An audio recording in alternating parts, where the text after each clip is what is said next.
Hello friends, my self Manju. स्वागत है आपका जेआरएफ अड्डा चैनल पर। मैं हूं आपकी educator for CSI net chemical science और जेआरएफ अड्डा आपके लिए लेकर आया है सीएसआई नेट केमिकल साइंस का कंप्लीट कोर्स, जो कि अवेलेबल है जेआरएफ अड्डा एप्लीकेशन पर। जब आप जेआरएफ अड्डा एप्लीकेशन को डाउनलोड करेंगे तो वहां पर अवेलेबल होगा सीएसआई नेट का ऑप्शन, जहां पर जाकर आप केमिकल साइंस के कोर्सेज को आसानी से ज्वाइन कर सकते हैं।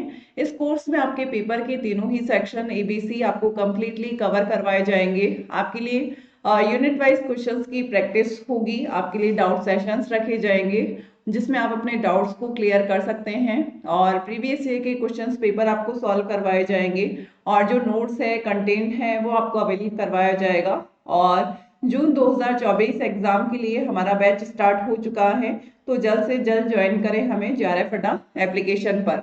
और आज हम डिस्कस करने वाले हैं जो आरपीएससी ने असिस्टेंट प्रोफेसर के लिए वैकेंसी निकाली थी, और जिसके लिए जीके का जो पेपर है वो कंडक्ट हो चुका है।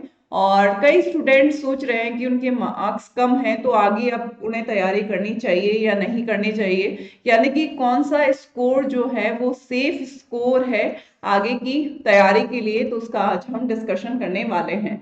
तो सबसे पहले तो आपके इस पैटर्न को, एग्जाम के पैटर्न को आपको समझना होगा। आप जानते हैं कि जो आरपीएससी ने असिस्टेंट प्रोफेसर की वैकेंसी निकाली थी, और इसमें जो जीके का पेपर, आपका फर्स्ट पेपर जो हो चुका है वो 50 मार्क्स का था। और जो केमिस्ट्री के अब दो पेपर होने वाले हैं जो 22 मई को कंडक्ट होगा, जिसमें केमिस्ट्री फर्स्ट और केमिस्ट्री सेकंड, यानी कि ये आपका पेपर सेकंड हो गया और ये आपका पेपर थर्ड हो गया। ये आपका 75 मार्क्स का होना है और ये भी आपका 75 मार्क्स का होना है।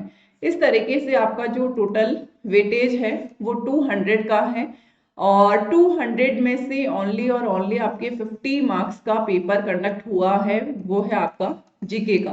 तो देखिए, आपको सबसे पहले तो ये समझना होगा कि आपकी जो कट ऑफ है, अगर हम पिछले का कंपैरिजन करें तो देखिए, जो आरपीसी ने 2 बार असिस्टेंट प्रोफेसर की जो वैकेंसी निकाली थी उसमें अगर हम पिछले का कंपैरिजन करें तो हाईएस्ट जो कट ऑफ है वो आपकी, ये मान सकते हैं कि इंटरव्यू के बाद 150 से 154 रहने वाली है फॉर जनरल कैटेगरी। ये वो कट ऑफ है जिसमें इंटरव्यू के मार्क्स इंक्लूड है।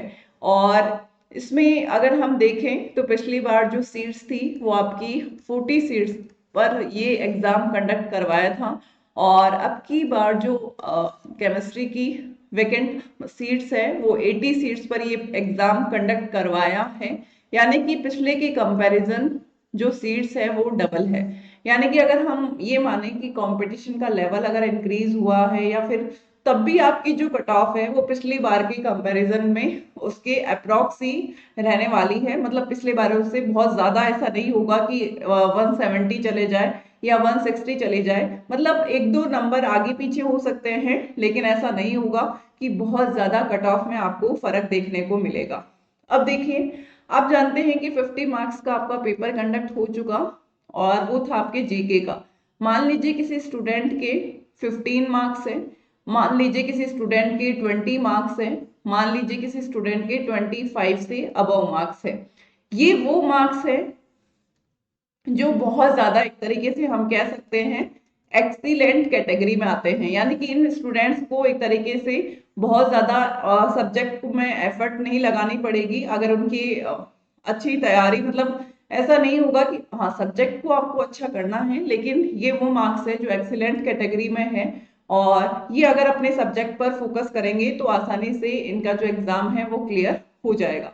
अब अगर हम बात करें 20 मार्क्स की और 15 मार्क्स की, तो ये भी स्कोर एक तरीके से ऐसा नहीं है कि बहुत ही कम स्कोर है और इसमें आप ये सोच रहे हो कि अब आगे तैयारी पॉसिबल नहीं है। तो आपको ध्यान रखना होगा कि आपको 150 का आपका सब्जेक्ट अभी बाकी है, और अगर आप 125 मार्क्स भी ले आते हो अपने सब्जेक्ट में, तब भी आपका आसानी से सिलेक्शन हो जाएगा बिना इंटरव्यू पर डिपेंड हुए। मान लीजिए इंटरव्यू में आपके अच्छे मार्क्स भी नहीं आते, केवल आपको पासिंग मार्क्स भी देते हैं, तब भी आपका सिलेक्शन हो जाएगा।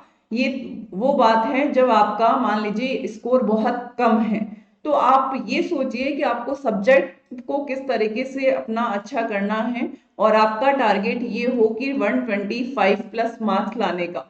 और 125 प्लस मार्क्स लाना केमिस्ट्री में डिपेंड करेगा केवल और केवल क्वेश्चंस प्रैक्टिस पर। जिसने क्वेश्चन की प्रैक्टिस ज्यादा की है उसके मार्क्स ही इंक्रीज होंगे, क्योंकि 100 मार्क्स लाना बहुत आसान है, लेकिन 100 के बाद 100 प्लस कितने होते हैं वो डिपेंड करेगा कि उस स्टूडेंट ने कितनी क्वेश्चंस प्रैक्टिस की है। तो आप होपलेस ना हो, आपको मैक्सिमम यही आपकी ये कोशिश होनी चाहिए कि आपकी जो टारगेट है वो 25 प्लस होना चाहिए। सारे ही सेफ स्कोर है, 10 भी सेफ स्कोर है, 15 भी सेफ स्कोर है, 20 भी सेफ स्कोर है, सारे ही सेफ स्कोर है। क्योंकि आपको पता है कि जो आपका मेन रोल सिलेक्शन में होगा वो आपका सब्जेक्ट का होगा, क्योंकि सब्जेक्ट 150 मार्क्स का है।